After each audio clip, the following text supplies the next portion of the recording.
નમસ્તે વિદ્યાર્થી મિત્રો, આપણે ધોરણ 10 ના વિજ્ઞાન વિષયમાં પ્રકરણ નંબર 5 તત્વોનું આવર્તી વર્ગીકરણ ના 8મા તાસમાં આપ સૌનું હાર્દિક સ્વાગત છે. વિદ્યાર્થી મિત્રો, આપણે ઘણા લાંબા સમયથી તમામ તત્વોને આવર્ત કોષ્ટકમાં કઈ રીતે ગોઠવવા કે જેથી તેમના વિશેની તમામ માહિતીઓ આપણને સરળતાથી પ્રાપ્ત થાય તે માટે વાત કરી રહ્યા છીએ. સૌપ્રથમ આપણે ડોબરેનરની ત્રિપુટી, ત્યારબાદ ન્યુલેન્ડનો અષ્ટકનો નિયમ અને ત્યારબાદ મેન્ડેલિફનું આવર્ત કોષ્ટક અને મેન્ડેલિફના આવર્ત નિયમ વિશે આપણે વાત કરી હતી. છેલ્લા તાસમાં વિદ્યાર્થી મિત્રો આપણે મેન્ડેલિફના આવર્ત કોષ્ટકને નિહાળ્યું હતું, તેમજ મેન્ડેલિફના આવર્ત કોષ્ટકમાં જોવા મળતી વિસંગતતાઓ અને તેમની ઉપલબ્ધિઓ વિશે આપણે વાત કરી હતી કે ભાઈ મેન્ડેલિફના આવર્ત કોષ્ટકમાં કેવી કેવી વિશેષતાઓ રહેલી છે. વિદ્યાર્થી મિત્રો, મેન્ડેલિફનો આવર્ત નિયમ આપણે સૌ જાણીએ છીએ. શું છે કે ભાઈ તત્વોના ગુણધર્મો તેમના પરમાણ્વીય દળના આવર્તનીય વિધેય છે. હવે આજના તાસમાં વિદ્યાર્થી મિત્રો આપણે મેન્ડેલિફના વર્ગીકરણની કેટલીક મર્યાદાઓ વિશે વાત કરવાની છે. આપણે વિદ્યાર્થી મિત્રો ડોબરેનરના વર્ગીકરણની મર્યાદાઓ વિશે પણ સમજ્યા. ત્યારબાદ આપણે ન્યુલેન્ડના અષ્ટકના નિયમમાં જોવા મળતી મર્યાદાઓ વિશે પણ વાત કરી છે. હવે આગળ આપણે વિદ્યાર્થી મિત્રો મેન્ડેલિફના આવર્ત કોષ્ટકમાં જે તત્વોનું વર્ગીકરણ કરવામાં આવ્યું છે એ વર્ગીકરણની પણ કેટલીક મર્યાદાઓ છે. એ મર્યાદાઓ વિશે આપણે વાત કરવાની છે. તો વિદ્યાર્થી મિત્રો મેન્ડેલિફના વર્ગીકરણની મર્યાદાઓ જોઈએ. આપણે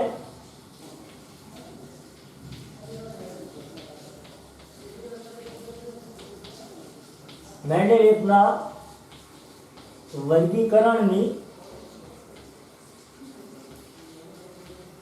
મર્યાદાઓ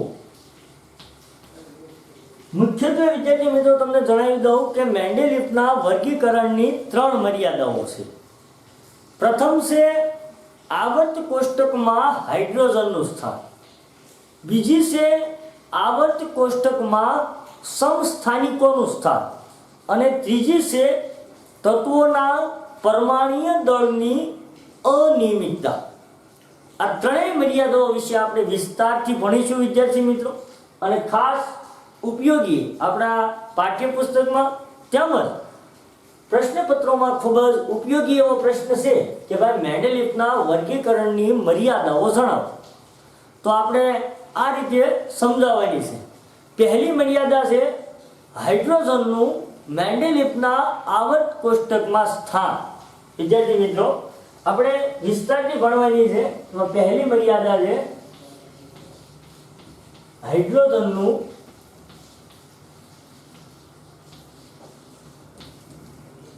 મેન્ડેલિફના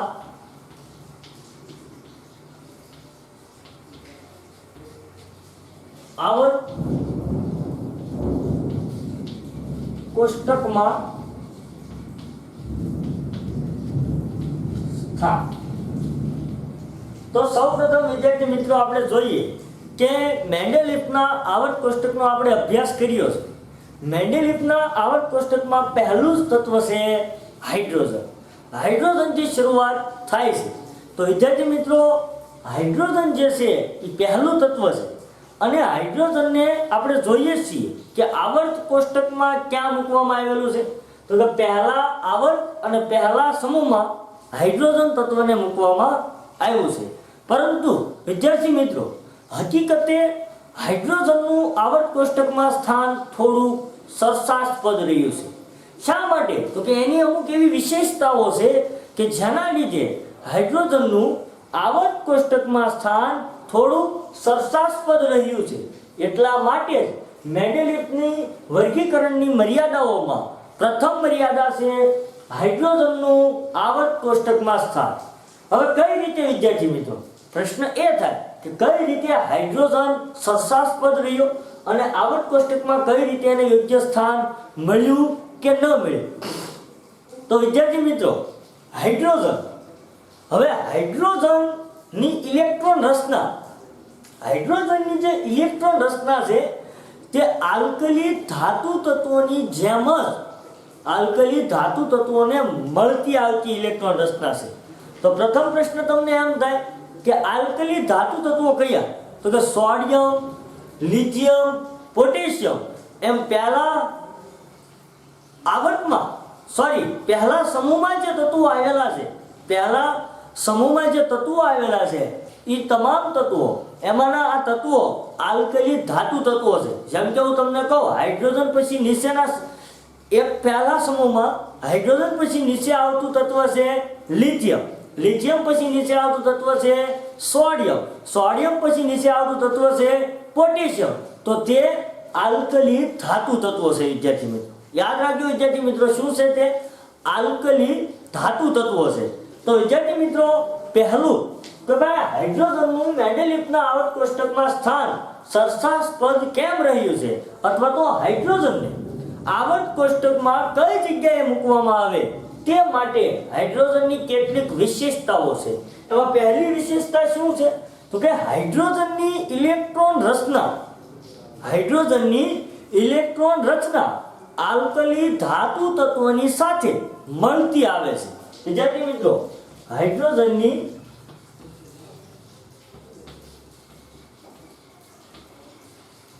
ઇલેક્ટ્રોન રચના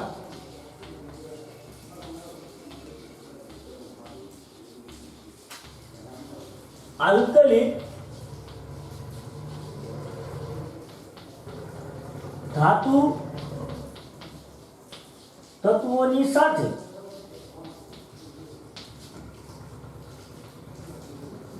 મળતી આવે છે. હાઇડ્રોજનની ઇલેક્ટ્રોન રચના આલ્કલી ધાતુ તત્વોની સાથે મળતી આવે છે. વિદ્યાર્થી મિત્રો, ઇલેક્ટ્રોન રચના વિશે હું વધુ વાત નથી કરતો, કારણ કે આપણે ધોરણ 9 માં ઇલેક્ટ્રોન રચના શીખી ગયા છીએ અને 1 થી 20 તત્વોની ઇલેક્ટ્રોન રચના તેમજ તેમની સંયોજકતા વિશે આપણે ધોરણ 9 માં વિસ્તૃત સમજી ગયા છીએ. હવે હાઇડ્રોજનની ઇલેક્ટ્રોન રચના શું છે? તો કે હાઇડ્રોજનની ઇલેક્ટ્રોન રચના છે એક. જ્યારે આલ્કલી ધાતુ તત્વોમાં આપણે જોઈએ લિથિયમ, તો કે લિથિયમની ઇલેક્ટ્રોન રચના તો કે 2 1. આગળ સોડિયમ, તો કે સોડિયમની ઇલેક્ટ્રોન રચના તો કે 2 8 1. હવે આ કઈ રીતે એકબીજા સાથે મળતી આવે છે? તો વિદ્યાર્થી મિત્રો, તેમની સંયોજકતા જુઓ તમે. હાઇડ્રોજનની બાહ્યતમ કક્ષામાં 1 ઇલેક્ટ્રોન, લિથિયમની બાહ્યતમ કક્ષામાં 1 ઇલેક્ટ્રોન, સોડિયમની બાહ્યતમ કક્ષામાં 1 ઇલેક્ટ્રોન. એટલે કે સમાન સંયોજકતા ધરાવતા તત્વો છે. એટલા માટે તેમની ઇલેક્ટ્રોન રચના આલ્કલી ધાતુ તત્વો સાથે મળતી આવે છે.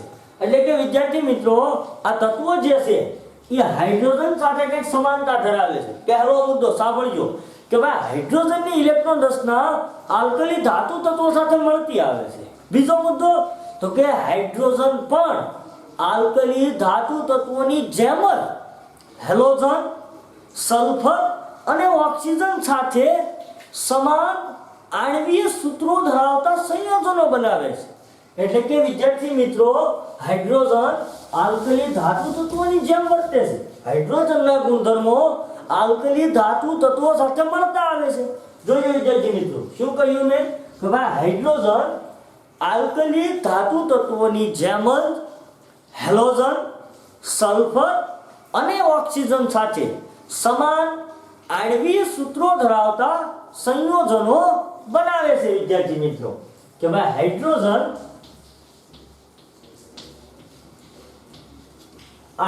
મેન્ડેલિફના વર્ગીકરણની મર્યાદાઓ છે, તમે નોટબુકમાં નોટ કરી શકો છો વિદ્યાર્થી મિત્રો.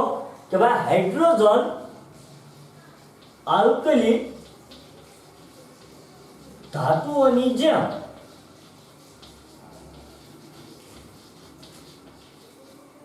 હેલોજન,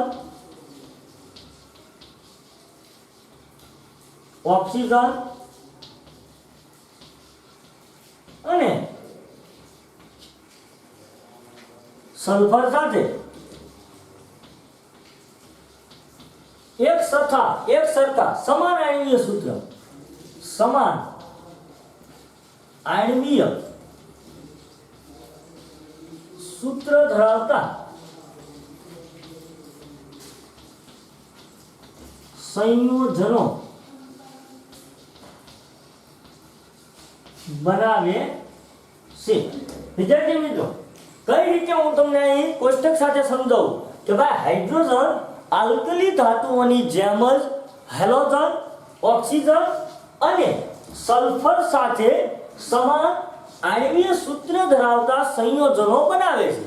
તો વિદ્યાર્થી મિત્રો, અહીં તો હાઇડ્રોજનના ગુણધર્મો આલ્કલી ધાતુ તત્વો સાથે મળતા આવે છે। જોઈએ આપણે કઈ રીતે, તો કે વિદ્યાર્થી મિત્રો આપણે જોઈએ તો કે હાઇડ્રોજનના સંયોજનો કેવા હોય,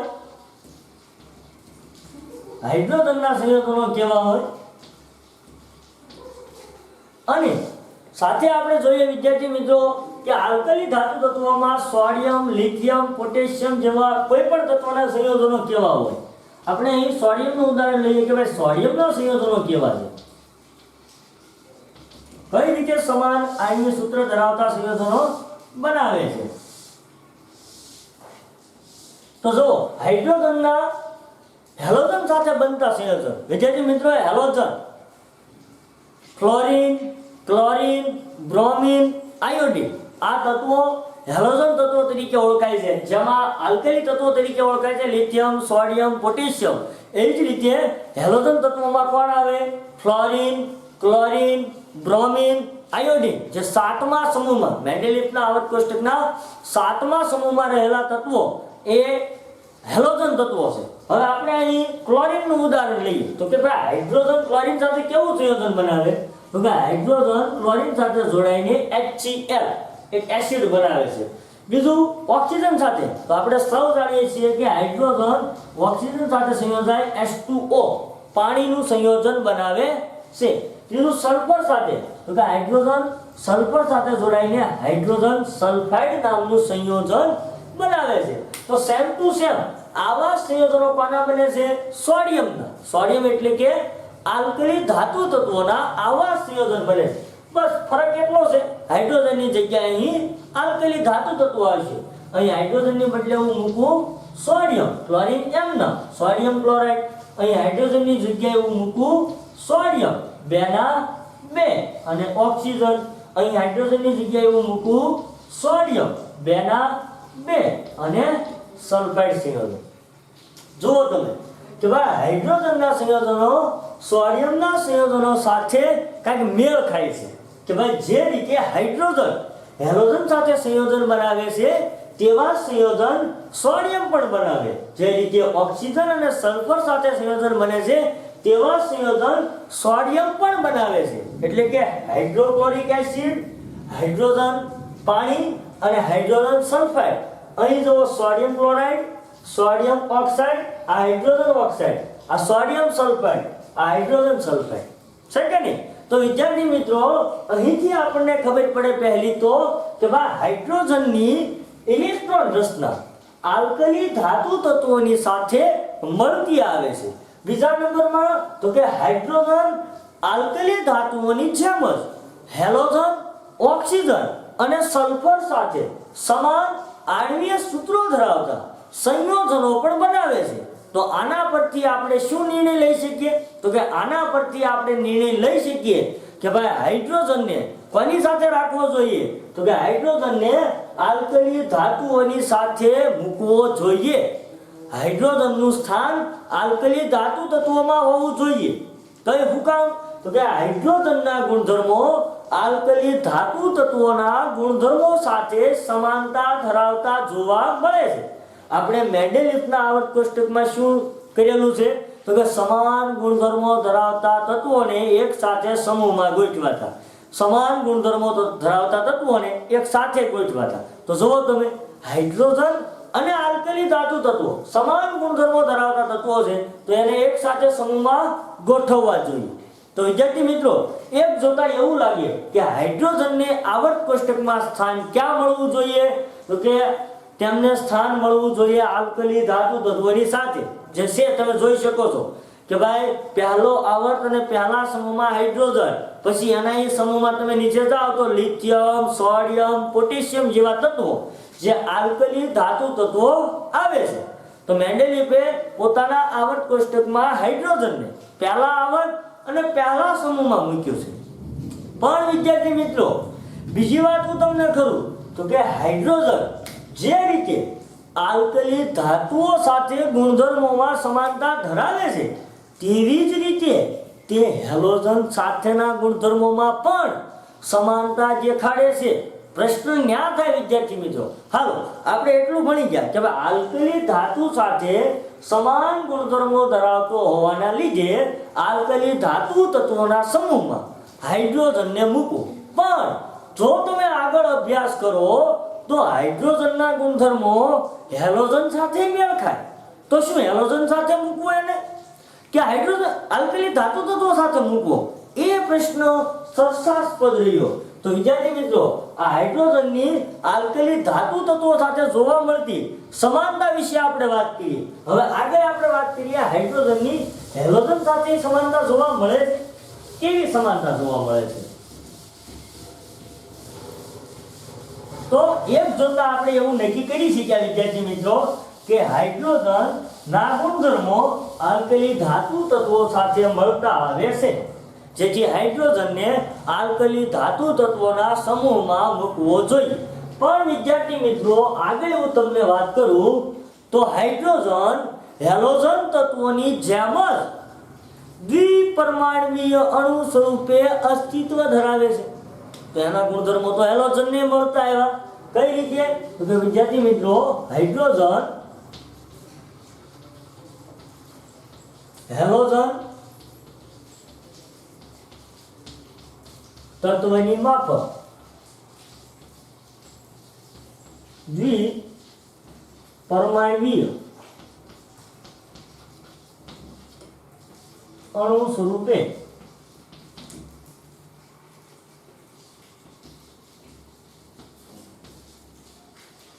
અસ્તિત્વ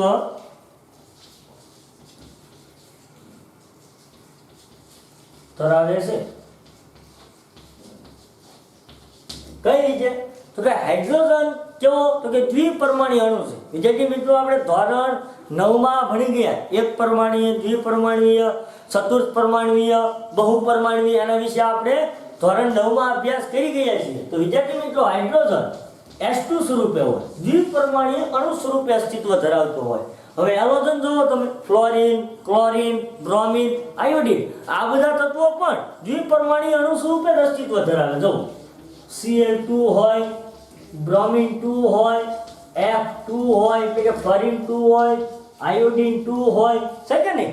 તો કે વિદ્યાર્થી મિત્રો, હેલોજન તત્વની માફક હાઇડ્રોજન પણ દ્વિપરમાણુય અણુ સ્વરૂપે અસ્તિત્વ ધરાવે છે. એટલે કે હાઇડ્રોજનના ગુણધર્મો હેલોજનની સાથે પણ મેળ ખાય છે.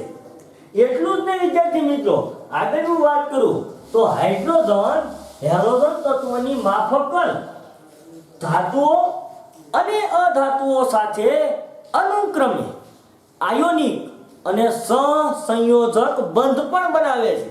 જેવી રીતે હેલોજન ધાતુઓ સાથે આયોનિક બંધ બનાવે છે, તેવા જ બંધ હાઇડ્રોજન પણ ધાતુઓ સાથે બનાવે છે.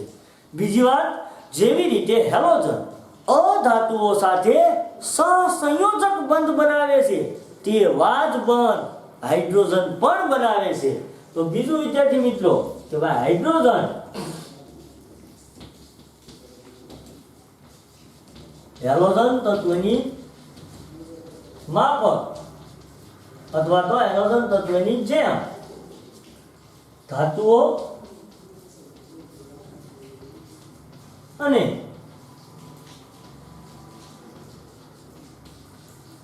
અધાતુઓ સાથે અનુક્રમે ધાતુઓ અને અધાતુઓ સાથે અનુક્રમે આયોનિક અને સહસંયોજક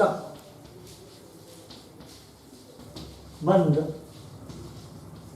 બનાવે છે। વિદ્યાર્થી મિત્રો, સહસંયોજક બંધ તેમજ આયોનિક બંધ વિશે આપણે વિસ્તારથી વાત આગળના પ્રકરણોમાં કરીશું। તેમ છતાં હું તમને આયોનિક બંધ અને સહસંયોજક બંધની થોડીક ચર્ચા અહીં કરી આપીશ। વિદ્યાર્થી મિત્રો, તમે જુઓ, હાઇડ્રોજન હેલોજન તત્વની જેમ ધાતુઓ અને અધાતુઓ સાથે અનુક્રમે આયોનિક અને સહસંયોજક બંધ બનાવે છે। કઈ રીતે? તો વિદ્યાર્થી મિત્રો જોજો, તત્વ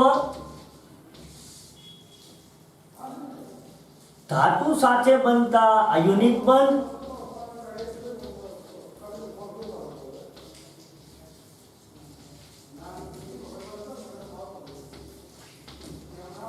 સમજ અધાતુ સાથે બનતા સહસંયોજક બંધ।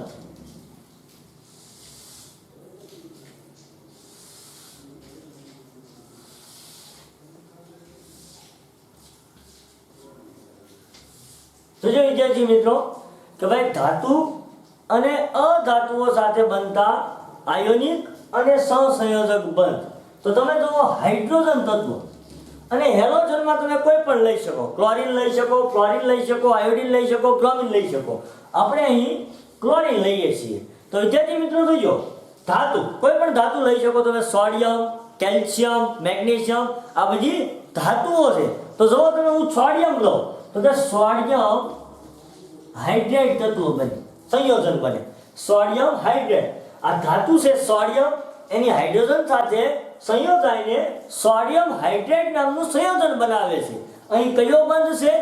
આયોનિક બંધ છે। કઈ રીતે વિદ્યાર્થી મિત્રો, એક સાથે થોડી સમજણ આપી દઉં તમને। હવે સોડિયમની ઇલેક્ટ્રોન રચના છે 2 8 1, હાઇડ્રોજનની ઇલેક્ટ્રોન રચના છે 1। હવે તમામ તત્વો અષ્ટક રચના પૂર્ણ કરવા માટે મહેનત કરતા હોય છે। તો વિદ્યાર્થી મિત્રો, અહીં સોડિયમ પાસે 2 8 અને તેની બાહ્યતમ કક્ષામાં 1 ઇલેક્ટ્રોન છે। જો તે 1 ઇલેક્ટ્રોનનું દાન કરે તો તેની બાહ્યતમ કક્ષા સંપૂર્ણપણે ભરાયેલી રહે। એટલે કે જે 8 ઇલેક્ટ્રોન ધરાવતી બાહ્યતમ કક્ષા સંપૂર્ણ રીતે ભરાયેલી રહે। અને આ જો 1 ઇલેક્ટ્રોન પ્રાપ્ત કરે તો તેની જે ઇલેક્ટ્રોન રચના છે તે હિલિયમ, એટલે કે હિલિયમ જેવા નિષ્ક્રિય વાયુઓની માફક તે વર્તવા લાગે। હિલિયમ બીજા નંબરનું તત્વ છે જેની ઇલેક્ટ્રોન રચના છે 2, જેની બાહ્યતમ કક્ષામાં 2 ઇલેક્ટ્રોન રહેલા છે અને સંપૂર્ણપણે ભરાયેલી છે। જેના વિશે વિસ્તારથી હું તમને આગળના પ્રકરણમાં વાત કરવાનો છું, પણ આ તો જસ્ટ થોડું સમજાવી દઉં છું, તમને સમજાય તો। બાકી આપણે કાર્બનના જે ચેપ્ટર છે, ચેપ્ટર નંબર 4, એમાં આપણે આ તત્વોની ઇલેક્ટ્રોન રચના તેમજ આયોનિક સહસંયોજક બંધ કઈ રીતે બને છે તેના વિશે આપણે વાત વિસ્તારથી કરવાની છે। તો વિદ્યાર્થી મિત્રો, સોડિયમ પોતાની અષ્ટક રચના પૂર્ણ કરવા માટે પોતાની બાહ્યતમ કક્ષામાં એક વધારાનો ઇલેક્ટ્રોન છે, એક ઇલેક્ટ્રોન દૂર કરશે અને એ ઇલેક્ટ્રોન કોને આપશે? હાઇડ્રોજનને, કે જેથી હાઇડ્રોજનની નજીકમાં રહેલું તત્વ હિલિયમ જેવી ઇલેક્ટ્રોન રચના તે પ્રાપ્ત કરી શકે। હિલિયમની બાહ્યતમ કક્ષામાં કેટલા ઇલેક્ટ્રોન હોય? 2, જેથી બાહ્યતમ કક્ષા સંપૂર્ણપણે ભરાયેલી જ હોય છે। પછી તો અહીં શું થાય છે? સોડિયમ એક તત્વ સોડિયમ જે છે એ પોતાની કક્ષામાંથી 1 ઇલેક્ટ્રોન હાઇડ્રોજનને આપી દેશે। સોડિયમ ઇલેક્ટ્રોનનું દાન કરે એટલા માટે એના પર ધન વીજભાર હોય, અને હાઇડ્રોજન કોઈકનો ઇલેક્ટ્રોન મેળવે છે એટલા માટે એના ઉપર કોઈકનું ઋણ રહ્યું, એટલા માટે તેના ઉપર ઋણ વીજભાર હોય। એટલે કે સોડિયમ પ્લસ હાઇડ્રોજન માઇનસ અને બને છે સોડિયમ હાઇડ્રેટ નામનું સંયોજન। ફરી એકવાર કહું છું વિદ્યાર્થી મિત્રો, આના વિશે વિસ્તારથી સારી અને સરળ સમજણ હું આગળના પ્રકરણમાં આપીશ। અત્યારે માત્ર ને માત્ર આપણે આ સંયોજનો કેવો આયોનિક બંધ બનાવે છે અને અધાતુઓ સાથે કેવા સહસંયોજક બંધ બને છે તેની વાત કરીએ। તો આવી રીતે સોડિયમ હાઇડ્રેટ સંયોજન બને। બીજું તત્વ લઈએ આપણે કેલ્શિયમ। તો કેલ્શિયમ હાઇડ્રેટ પણ આ રીતે CaH2, શું કામ? તો કે કેલ્શિયમની બાહ્યતમ કક્ષામાં 2 ઇલેક્ટ્રોન હોય +2 બંને ઇલેક્ટ્રોનનું દાન કરશે 2 હાઇડ્રોજન એક ઇલેક્ટ્રોન મેળવી લેશે અને પોતાની બાહ્યતમ કક્ષા સંપૂર્ણપણે ભરી દેશે નિષ્ક્રિય વાયુ જેવું ગુણધર્મ મેળવવા માટે આ તમામ તત્વો જે છે એ મહેનત કરતા હોય છે તો આટલા માટે Ca+2 હાઇડ્રોજન માઇનસ એક હાઇડ્રોજનનો 1 -1 બે હાઇડ્રોજનનો 2 -2 તો આવી રીતે કેલ્શિયમ હાઇડ્રેટ બને વિદ્યાર્થી મિત્રો। તો આગળ અધાતુઓ સાથે એવી જ રીતે વિદ્યાર્થી મિત્રો ક્લોરીન પણ ધાતુ સાથે આયોનિક બંધ બનાવે છે પણ ક્લોરીન પણ કઈ રીતે આની ગોળે જો સોડિયમ ક્લોરાઇડ Na+Cl- એ રીતે કેલ્શિયમ પણ કેલ્શિયમ ડાઇક્લોરાઇડ અથવા તો કેલ્શિયમ ક્લોરાઇડ Ca+2 અને Cl- હોય પણ -2 હોય એટલે Cl2 હોય પણ ક્લોરીનનો ધનભાર ઋણભાર હોય છે -1 બે ક્લોરીનનો -2 થશે। આવી રીતે વિદ્યાર્થી મિત્રો આગળ આપણે વાત કરીએ તો વિદ્યાર્થી મિત્રો જુઓ તમે કે ભાઈ આ બન્યા આયોનિક બંધ કેવા બંધ બન્યા આયોનિક બંધ। એક સિમ્પલ તમને વાત કરું તો આયોનિક બંધ એટલે શું તો કે જે બંધોમાં તત્વોની આપ લે થતી હોય એટલે કે તત્વોનું કાં તો દાન થતું હોય કાં તો તત્વો મેળવાતા હોય સંપૂર્ણપણે દાન કરી દે કાં તો સંપૂર્ણપણે તત્વોને મેળવી લે તો એવા બનતા બંધોને જે રાસાયણિક પ્રક્રિયામાં તત્વો જે છે એ પોતાના ઇલેક્ટ્રોનની આપલે કરતા હોય અને ઇલેક્ટ્રોનની આપલે થઈ જે બંધ બનતા હોય તેને આયોનિક બંધ કહેવામાં આવે છે। અને જો બંને તત્વો પાસે રહેલા તત્વોની જો સહિયારી ભાગીદારી પાર્ટનરશિપ કરતા હોય તો તેને સહસંયોજક બંધ કહેવામાં આવે છે। આ તો જસ્ટ વિદ્યાર્થી મિત્રો અહીં ફરી એકવાર કહું છું કે માત્ર સમજણ માટે સમજાવું છું બાકી આના વિશે વિસ્તારથી આપણે આગળના પ્રકરણમાં વાત કરવાની છે। સહસંયોજક બંધ તો જો તમે તત્વ છે હાઇડ્રોજન જે કાર્બન અધાતુ સાથે સહસંયોજક બંધ બનાવી CH4 મિથેન નામનું સંયોજન બનાવે અને નાઇટ્રોજન સાથે જોડાઈને NH3 એમોનિયા નામનું સંયોજન બનાવે। વિદ્યાર્થી મિત્રો અહીં કાર્બન પોતાના 4 ઇલેક્ટ્રોનની હાઇડ્રોજનના એક ઇલેક્ટ્રોન સાથે સહિયારી ભાગીદારી કરી CH4 સંયોજન બનાવે। એ જ રીતે એમોનિયા પણ। હવે ક્લોરીન જોઈએ આપણે તો ક્લોરીન પણ તે જ રીતે જોઈજો CCl4 કાર્બન ટેટ્રાક્લોરાઇડ અને NCl3 નાઇટ્રોજન ટ્રાઇક્લોરાઇડ નામના સંયોજન બને છે। તો વિદ્યાર્થી મિત્રો અહીંથી આપણને શું ખબર પડે તો કે હાઇડ્રોજન હેલોજન તત્વની માફક આયોનિક બંધ પણ બનાવે ધાતુઓ સાથે અને અધાતુઓ સાથે સહસંયોજક બંધ પણ બનાવે છે। જુઓ તમે જે રીતે હેલોજન ધાતુઓ સાથે આયોનિક બંધ બનાવે છે તેવા જ બંધો હાઇડ્રોજન પણ ધાતુઓ સાથે બનાવે છે। જે રીતે આ હેલોજન અધાતુઓ સાથે સહસંયોજક બંધ બનાવે છે તેવી જ રીતે હાઇડ્રોજન પણ અધાતુઓ સાથે સહસંયોજક બંધ બનાવે છે। આયોનિક બંધમાં ઇલેક્ટ્રોનની આપલે થાય છે જ્યારે સહસંયોજક બંધમાં ઇલેક્ટ્રોનની સહિયારી ભાગીદારી થતી હોય છે। અહીં બંને તત્વોમાં રહેલા ઇલેક્ટ્રોનની આપલે થતી હોય છે એટલે કે કોઈક ઇલેક્ટ્રોન દાન કરે તો કોઈક ઇલેક્ટ્રોન મેળવે છે। જે ઇલેક્ટ્રોન દાન કરે તે ધનભાર ધરાવે જે ઇલેક્ટ્રોન મેળવે તે ઋણભાર ધરાવે। અહીં કોઈ એવો ઋણ કે ધનભાર નથી કારણ કે અહીં ઇલેક્ટ્રોનની સહિયારી ભાગીદારી થતી હોય છે। તો વિદ્યાર્થી મિત્રો તમે જોઈ શકો છો અહીં સોડિયમ ધાતુ સાથે હાઇડ્રોજન કઈ રીતે બંધ બનાવે છે તે જ રીતે કેલ્શિયમ હાઇડ્રેટ અને સોડિયમ હાઇડ્રેટ જે ધાતુઓ સાથે આયોનિક બંધ બનેલા છે જ્યારે હેલોજનના પણ ધાતુઓ સાથે તેવા જ આયોનિક બંધ બનેલા છે। તમે જોઈ શકો છો સોડિયમ હાઇડ્રેટ એક સોડિયમ એક હાઇડ્રોજન અહીં પણ સોડિયમ ક્લોરાઇડ એક સોડિયમ એક ક્લોરીન અહીં કેલ્શિયમ હાઇડ્રેટ એક કેલ્શિયમ બે હાઇડ્રોજન તો અહીં ક્લોરીનમાં જુઓ હેલોજનમાં એક કેલ્શિયમ બે ક્લોરીન બને છે કે નહીં એક સમાન સંયોજનો બને છે કે નહીં? શું લખ્યું છે કે ભાઈ હાઇડ્રોજન હેલોજન તત્વની જેમ ધાતુઓ અને અધાતુઓ સાથે અનુક્રમે આયોનિક અને સહસંયોજક બંધ બનાવે છે. વિદ્યાર્થી મિત્રો, ખૂબ જ સમજવા અને જાણવા જેવી બાબત છે. તમે અહીં જોઈ શકો છો કે બંને તત્વો, આ હાઇડ્રોજન તત્વ છે અને આ હેલોજન તત્વ છે. હેલોજનમાં હું હજી એકવાર કહું, ક્લોરીનની જગ્યાએ તમે બ્રોમિન, ફ્લોરિન, આયોડિન જેવા તત્વો પણ લઈ શકો છો. તો વિદ્યાર્થી મિત્રો, અહીંથી આપણને ખબર પડી કે ભાઈ હાઇડ્રોજનના ગુણધર્મો તો હેલોજન સાથે પણ મળતા આવે છે. હવે તો કે હાઇડ્રોજનના ગુણધર્મો હેલોજન તત્વની સાથે મળતા આવે છે, તો હાઇડ્રોજનને હેલોજનના સમૂહમાં મૂકવું જોઈએ. એક પ્રશ્ન એ થયો. હવે બે બાબત આપણે જોઈ. પહેલું તો કે હાઇડ્રોજનના ગુણધર્મો આલ્કલી ધાતુઓ સાથે મળતા આવે છે, તો કોઈ કહે છે કે એને આલ્કલી ધાતુ તત્વોના સમૂહમાં મૂકવો જોઈએ. જ્યારે હાઇડ્રોજનના ગુણધર્મો હેલોજન તત્વો સાથે પણ સમાનતા ધરાવે છે, તો એમ પણ થાય કે હાઇડ્રોજનને હેલોજનના સમૂહમાં મૂકવો જોઈએ. તો વિદ્યાર્થી મિત્રો, બસ આ આવર્ત કોષ્ટકની પહેલી મર્યાદા એ છે કે ભાઈ હાઇડ્રોજન મેન્ડેલિફના આવર્ત કોષ્ટકમાં યોગ્ય સ્થાન મેળવી શક્યું નહીં, અથવા તો હાઇડ્રોજનનું આવર્ત કોષ્ટકમાં યોગ્ય સ્થાન મેળવવા માટેનો મુદ્દો સરસાસ્પદ રહ્યો. શું કામ? તો કે હાઇડ્રોજનના ગુણધર્મો આવર્ત કોષ્ટકમાં રહેલા આલ્કલી ધાતુઓ સાથે પણ મળતા આવે છે, અને તે જ હાઇડ્રોજનના ગુણધર્મો આવર્ત કોષ્ટકમાં રહેલા હેલોજન તત્વોની સાથે પણ મળતા આવે છે.